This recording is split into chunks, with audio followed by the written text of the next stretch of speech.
Konkan railway track ಪಕ್ಕದಲ್ಲಿ ಬಿದ್ದಿರುವ ಕಸದ ರಾಶಿಯನ್ನು ತೋರಿಸುತ್ತಿರುವ ಪುಟ್ಟ ಬಾಲಕ ಬಾಲಕಿಯರ ದೃಶ್ಯ ಕೇವಲ ಒಂದು ಕ್ಷಣದ ಚಿತ್ರವಲ್ಲ, ಅದು ನಮ್ಮ ಸಮಾಜದ ಮನಸ್ಸಿನ ಕನ್ನಡಿ.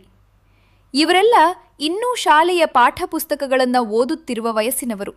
ಆದರೆ ಅವರ ನಡೆ ನುಡಿಗಳು ನಮಗೆ ಬದುಕಿನ ದೊಡ್ಡ ಪಾಠವನ್ನು ಕಲಿಸುತ್ತಿವೆ. ಇಲ್ಲಿ ಕಸ ಹಾಕಬೇಡಿ ಎಂಬ ನಾಮಫಲಕವನ್ನು ಅಳವಡಿಸಲು ಸ್ವತಃ ಗುಂಡಿ ತೋಡುತ್ತಿರುವ ಒಂದು ಪುಟ್ಟ ಬಾಲಕನ ದೃಶ್ಯ ಇದು ಕೇವಲ ಕೆಲಸವಲ್ಲ, ಇದು ಜವಾಬ್ದಾರಿಯ ಜೀವಂತ ಉದಾಹರಣೆ. ಇದೇ ಸಂದರ್ಭದಲ್ಲಿ ಒಂದು ಪ್ರಶ್ನೆ ನಮ್ಮ ಮನಸ್ಸನ್ನು ಕಾಡುತ್ತದೆ. ಈ ಪುಟ್ಟ ಮಕ್ಕಳಿಗೆ ಇರುವ ಪರಿಸರ ಪ್ರಜ್ಞೆ ಜನಸಾಮಾನ್ಯರಿಗೆ ಏಕೆ ಇಲ್ಲ? ನಾವು ಅಭಿವೃದ್ಧಿಯ ಹೆಸರಿನಲ್ಲಿ ನಗರಗಳನ್ನು ಕಟ್ಟುತ್ತಿದ್ದೇವೆ, ರಸ್ತೆಗಳನ್ನು ಅಗಲಗೊಳಿಸುತ್ತಿದ್ದೇವೆ. ಆದರೆ ಪರಿಸರದ ಬಗ್ಗೆ ಜಾಗೃತಿಯನ್ನು ಕಟ್ಟಿಕೊಳ್ಳುವಲ್ಲಿ ನಾವು ಹಿಂದುಳಿದಿದ್ದೇವೆ. ಕಸವನ್ನು ಎಲ್ಲೆಲ್ಲಿ ಬೇಕಾದರೂ ಎಸೆಯುವುದು, ಪ್ಲಾಸ್ಟಿಕ್ ಬಳಕೆಯನ್ನು ನಿಯಂತ್ರಿಸದಿರುವುದು, ಸಾರ್ವಜನಿಕ ಸ್ಥಳಗಳನ್ನು ಸ್ವಚ್ಛವಾಗಿಡುವ ಹೊಣೆಗಾರಿಕೆಯನ್ನು ಮರೆಯುವುದು ಇವೆಲ್ಲವೂ ನಮ್ಮ ದಿನನಿತ್ಯದ ಅಭ್ಯಾಸಗಳಾಗಿವೆ. ಆದರೆ ಇದೇ ಸಮಾಜದಲ್ಲಿ ಈ ಪುಟ್ಟ ಮಕ್ಕಳು ನಮ್ಮನ್ನು ಪ್ರಶ್ನಿಸುತ್ತಿದ್ದಾರೆ. ನಾವು ಮಾಡಬಲ್ಲದನ್ನು ನೀವು ಏಕೆ ಮಾಡುತ್ತಿಲ್ಲ? ಕ್ಲೀನ್ ಕಿನಾರ 148 ಸ್ವಚ್ಛತಾ ಅಭಿಯಾನದ ಅಂಗವಾಗಿ ಬ್ಲ್ಯಾಕ್ ಸ್ಪಾಟ್ಗಳನ್ನು ಗುರುತಿಸಿ ಸ್ವಚ್ಛತೆಯ ಕಾರ್ಯ ಕೈಗೊಳ್ಳಲಾಗುತ್ತಿದೆ.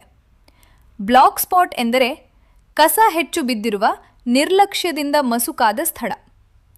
ಗಂಗನಾಡು ರಸ್ತೆ ವಾಡ ರೈಲ್ವೆ ಗೇಟ್ ಹತ್ತಿರದ ಈ ಸ್ಥಳವು ಅದೇ ರೀತಿಯ ಒಂದು ಕಳಪೆ ದೃಶ್ಯವನ್ನು ನೀಡುತ್ತಿತ್ತು. ಆದರೆ ಇಂದೀಗ ಆ ಸ್ಥಳದಲ್ಲಿ ಬದಲಾವಣೆಯ ಬೀಜ ಬಿತ್ತಲಾಗಿದೆ. ಮಕ್ಕಳ ಕೈಗಳಿಂದ ನಾಮಫಲಕ ಅಳವಡಿಸಲಾಗುತ್ತಿದೆ.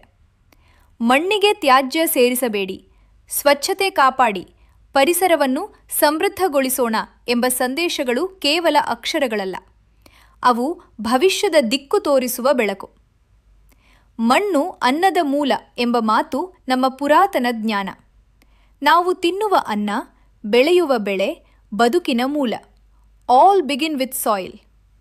ಆದರೆ ಇಂದು ನಾವು ಅದೇ ಮಣ್ಣಿಗೆ ಕಸವನ್ನು ಸೇರಿಸುತ್ತಿದ್ದೇವೆ. ಪ್ಲಾಸ್ಟಿಕ್, ರಾಸಾಯನಿಕ ತ್ಯಾಜ್ಯ, all are silently killing the fertility of our land. ಈ ಪುಟ್ಟ ಮಕ್ಕಳು ಹೇಳುತ್ತಿರುವ ಸಂದೇಶ ಸ್ಪಷ್ಟವಾಗಿದೆ. ಮಣ್ಣನ್ನು ಕಾಪಾಡಿ, ಅದು ನಮ್ಮ ಬದುಕನ್ನು ಕಾಪಾಡುತ್ತದೆ. ಈ ಮಕ್ಕಳಲ್ಲಿ ಯಾವುದೇ ಅಧಿಕಾರವಿಲ್ಲ, ಯಾವುದೇ ಹುದ್ದೆ ಇಲ್ಲ, ಆದರೆ ಅವರಲ್ಲಿ ಇದೆ ಜವಾಬ್ದಾರಿ. ಇದು ನಮ್ಮ ದೊಡ್ಡವರಲ್ಲಿ ಕಾಣಿಸಿಕೊಳ್ಳದ ಗುಣವಾಗಿದೆ.